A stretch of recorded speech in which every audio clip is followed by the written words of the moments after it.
తెలంగాణలో మరోసారి బీసీ నినాదం తెరపైకొచ్చింది. బీసీలకు అన్యాయం చేసింది మీరంటే మీరేనంటూ కాంగ్రెస్ బీజేపీ నేతలు పరస్పరం విమర్శలు గుప్పించుకుంటున్నాయి.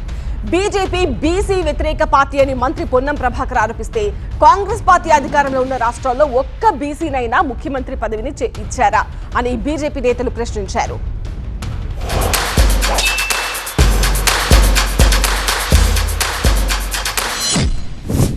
ఎవరు బీసీ బంధు, ఎవరు బీసీ వ్యతిరేకి అన్నది ప్రజలకు ఇప్పుడిప్పుడే అర్థమవుతోందన్నారు మంత్రి పొన్నం ప్రభాకర్. జనగణనలో ఓబీసీ ఆప్షన్ ఎందుకు లేదని బీజేపీని ప్రశ్నించారు పొన్నం ప్రభాకర్. బీజేపీ తెలంగాణ అధ్యక్షుడు బీసీ వ్యతిరేకి అన్న పొన్నం వ్యాఖ్యలకు కౌంటర్ ఇచ్చారు రామచంద్రరావు.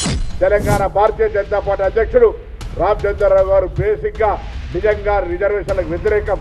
ఇవాళ స్టాండ్ అడుగుతా ఉన్నాం పార్టీ అధ్యక్షుడిగా. ఇవాళ తెలంగాణ ప్రభుత్వం తరఫున అడుగుతా ఉన్నాం, తెలంగాణ కాంగ్రెస్ పార్టీ తరఫున అడుగుతా ఉన్నాం. భారతీయ జనతా పార్టీ ఇక్కడ నాయకులందరూ కూడా రాష్ట్రంలో మేము చేసినటువంటి సర్వేల ఆధారంగా ఉదాహరణ తీసుకొని చేస్తామని చెప్పినటువంటి సందర్భంలో మేము రాష్ట్రంలో ఇండ్ల సర్వే నాడు బీసీల ఇండ్లు ఎన్నాడు అడిగినాం. కులాల సర్వే జరిగినాడు వాళ్ళ యొక్క లెక్కలు రావాలని అడిగినాం. ఇవాళ మీరెందుకు ఓబీసీకి సంబంధించిన ఆప్షన్ ఇవ్వలేదో జవాబు చెప్పాలి, స్పందించాలి. బీసీ యొక్క సంబంధించినటువంటి యొక్క ఏదైతే అన్యాయం ఉందో అది కాంగ్రెస్ పార్టీ చేస్తాం. మనం చూస్తున్నాం ఈరోజు ఎక్కడైతే బీసీ నాయకత్వం ఉన్నదో అది కేవలం భారతీయ జనతా పార్టీ ఉన్నది. మన ప్రధాని బీసీ. కానీ కాంగ్రెస్ పార్టీలో 4-5 రాష్ట్రాలు ఉన్నాయి వాళ్ళకు. ఒక్క రాష్ట్రంలో కూడా బీసీ ముఖ్యమంత్రి లేడు.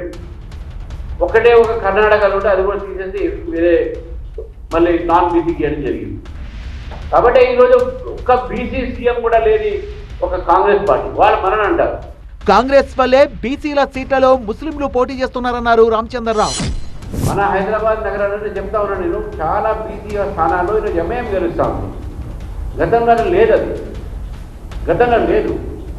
కానీ ఇప్పుడు ఎక్కడ పడితే అక్కడ మజ్లిస్ ముస్లిమ్స్ కూడా బీసీ కింద వస్తాయని చెప్పేసి బీసీ ఈ కింద తీసుకొచ్చి వాళ్ళు ఈరోజు తీసుకొస్తా ఉన్నారు వాళ్ళ రిజర్వేషన్లో. అది ఎవరి సీట్లు? అది అసలైన బీసీ సీట్లు. మరోవైపు బీజేపీ బీసీలను ఆకట్టుకునేలా తన వ్యూహాలకు పదును పెడుతోంది. బీజేపీ నేతలు బీసీలకు దగ్గర కావాలన్న లక్ష్మణ్ బీసీల మద్దతు కూడగడితేనే తెలంగాణలో బీజేపీ అధికారంలోకి వస్తుందన్నారు. ఈసారి ఖచ్చితంగా తెలంగాణలో బీజేపీ అధికారంలో రావాలంటే బీసీల యొక్క పూర్తి మద్దతు మనం కూడగడుతున్నాం. మీరు ఉద్యోగాలు చేయవచ్చు, వ్యాపారం చేయవచ్చు, కానీ ఈ వర్గాల కోసం పని కట్టుకొని ఏ వర్గాల నుంచి మీరు వచ్చారో ఆ వర్గాల నాయకుడిగా బీజేపీ నాయకుడు గుర్తింపు వచ్చే రీతిలో పనిచేయాలి. రాష్ట్ర ప్రభుత్వ వైఫల్యాల్ని ప్రజల్లోకి తీసుకెళ్తూ బీసీలకు జరుగుతున్న అన్యాయాలపై పోరాటం చేయాలని నిర్ణయించారు బీజేపీ నేతలు.